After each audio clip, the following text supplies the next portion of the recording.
What's up, guys? What's up? I hope you guys are having a good day. And this is Nayan Dhameja speaking in front of the camera for the very first time. And this is not a cinematic video or a travel video at all. This video is only for the people who are planning to study abroad, specifically in Singapore, for their master's program in management, finance, or marketing analytics, or whatever. So, the only reason I'm making this video because recently I got a lot of questions from a lot of people regarding life at NUS, the procedure to get into NUS, or just a random question about how is the employee market here in Singapore. So I'll be answering all the questions that you can think of, because to be honest, before I was planning to come to Singapore, I had a lot of questions in my head about accommodation, scholarship, and life in general and whatnot. And I understand that you might have plethora of unanswered questions in your head. So don't worry, just stay with me, just bear with me, and I'll answer all of those questions. And if in case I'm not able to answer all your questions in this particular video, then feel free to comment your questions in the section below, and I promise you I'll get back to you as soon as possible in this video or in the following video, or just in the comment section itself. I wanna go right now. 아주 멀리도 어디든 시간 이야기돼. 난 못 먹어 치료를 못했네 아직도.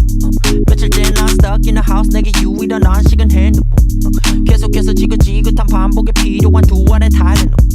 시간 빼나 너와 I wanna go right now. 아주 멀리도 어디든 밤바다가 보이고 너와 아침을 맞이할 거고. 날씨가 좋아져서 나도 얼른 어디든 가려고. 앞만 보고 가다간 주위엔 없어 정말 아무도. 시간 빼나 너와 I wanna go right now. 아주 멀리도 어디든. Oh fuck, I got so fat. Okay, I finally got an empty space where I can shoot this video. So I've just opened, let me scroll down all the questions and I'll just start answering all of them. Hello. So I'll scroll down to the most common question that I've got recently. Okay, so the most common question that I got is, why did I choose NUS over any other college? So to be very honest, back in the year 2018, towards the end of the year, I was doing my postgraduate diploma, and in my batch, all the people were planning to study abroad, basically to the most common countries that you can think of, that is Canada, UK, Australia. And at that particular point of time, I got a little influence that, okay, I should also go study abroad. It wasn't my goal, but okay, I thought let's just try it. And during my research, I ended up shortlisting a couple of colleges that I really wanted to go. Singapore was not on my list initially, but then I started to talk to people on LinkedIn who graduated from University of Singapore, and I kind of got convinced. One of my friends was already studying over here, and she kind of helped me to map my journey to here. Basically, there were four major reasons why I chose NUS over any other college.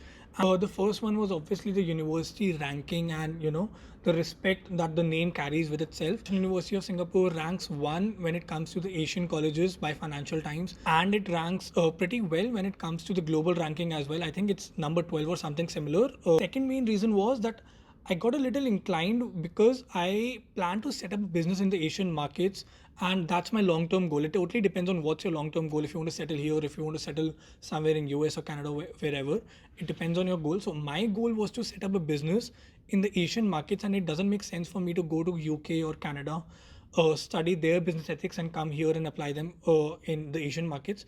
So this was my second major reason. The third reason was the most common one, that is basically return on investment. The return on investment over here is pretty high. I don't know the exact numbers, but to be honest, if you get a job in Singapore itself, you can get back your money in almost 1 year or less than that. But the market is very competitive. It's not easy to get a job here, but I think that's the case with every other country. No matter wherever you go, the competition is high, and after the coronavirus situation, it's really difficult to get a job. But I'm not saying it's impossible, because I know a couple of friends of mine in the university who've already got a job. They've already got a pre-placement offer. So the last reason is that it was the most cheapest and affordable options amongst all the other universities that I had applied for. Compare it to Australia or US, the fee structure over here is really less, and National University of Singapore kind of matched my cost benefit analysis, and I'm pretty happy with the value I'm getting over here with the amount of money that I'm paying. Okay, so moving on to the question number 2, that is, what do interviewers look at? To be honest, my interview was extensively long. Usually an interview is about 30 to 45 minutes, but my interview went out for like 90 minutes, to be honest. and it was more of a conversation rather than an interview. To be honest, my interviewers were very comforting. The initial 5 minutes we spent talking about very random things. Later, I moved on to my introduction.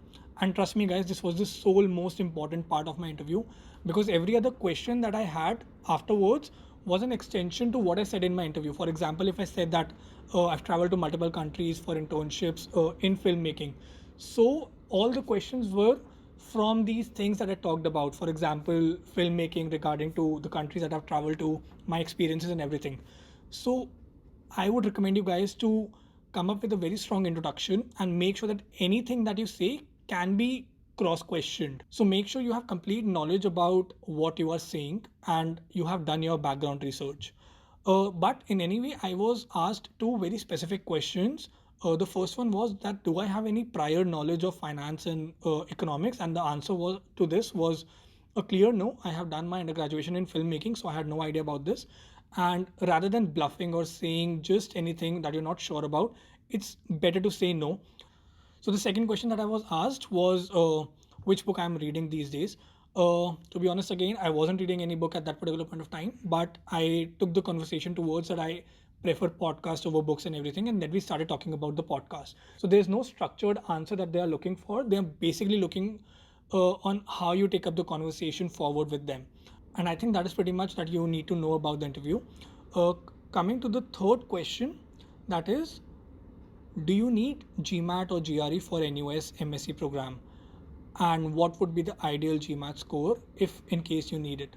I'll be bluntly honest with this. The answer to this question is no. You don't need a GMAT score or you don't need GRE to get into NUS. Okay, so I'll put this in a way that anything you do in short term future won't get you into NUS.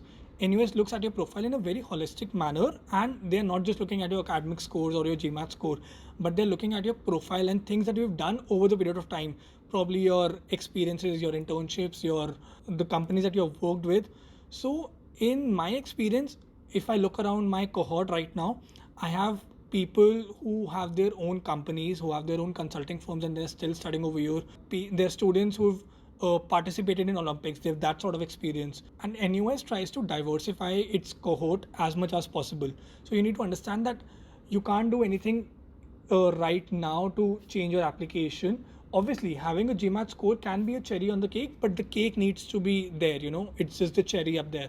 So what I'm trying to say is, even if you score a 720, you might not get into NUS. And in my case, I never submitted any GMAT score.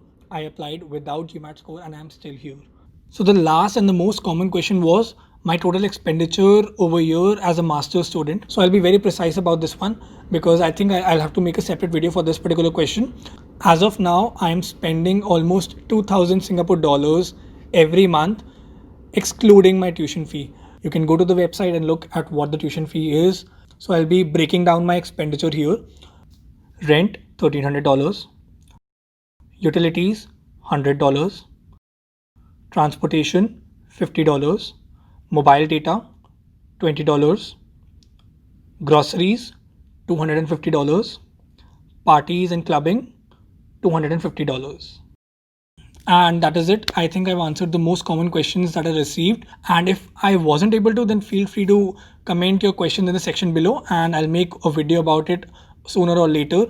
I'll make some more detailed videos about some of the topics above. I hope you guys liked the video. I hope you guys got some information out of it. I hope you guys got your answers from this particular video. If you did, then please make sure you like and subscribe to this particular video. And sayonara. Okay guys, bye bye. Take care. Have a nice day. Have a nice weekend.